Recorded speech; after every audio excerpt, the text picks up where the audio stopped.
नाज़रीन बहरान टीवी में भलीकार मां हां मुबशर सोलंकी आई माया पेरियागुल सबका पेरी एक नजर हेडलाइंस ते शिकारपुर में पुलिस ऐं ॾोहारियुनि में मुक़ाबलो 8 ॾोहारी मारिजी विया 2 डीएसपी ऐं हिकु अहलकार सख़्त ज़ख़्मी एसएसपी शिकारपुर जो चवणु आहे त ॻुझे इत्तलाती कार्रवाई दौरान 8 ॾोहारी मारिजी विया आहिनि 2 डीएसपी ऐं हिकु अहलकार ज़ख़्मी थियो आहे। बानी पीटीआई सां अॼु वकीलनि ऐं घर वारनि जी मुलाक़ात जो ॾींहुं बानी पीटीआई जूं भेणूं बैरिस्टर गोहर ऐं 6 वकील अडियाला जेल वेंदा को बि कारकुन अडियाला जेल न वञी सघंदो पार्लियामानी इजलास में फ़ैसिलो इजलास जी अंदरूनी कहानी ॿाहिरि अची वई। पाकिस्तान स्टॉक मार्केट में 1,69,000 जी हद बहाल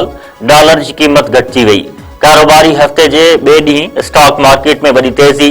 100 इंडेक्स में वापार की शुरुआत में 980 पॉइंटुनि जो इज़ाफ़ो रिकॉर्ड इंडेक्स 1,69,283 पॉइंटुनि ते पहुची वियो।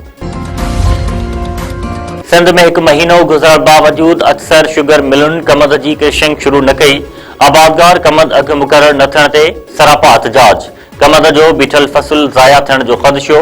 आबादगारनि जो चवणु आहे त गुज़िरियल साल खंड की क़ीमत 120 रुपया फी किलो हुई कमद जो अघु 600 रुपया फी मण अदा कयो वियो इन साल खंड की क़ीमत 200 रुपया फी किलो हुजण बावजूद शुगर मिलूं कमद जे फी मण ते 400 रुपया अदा करे रहियूं आहिनि।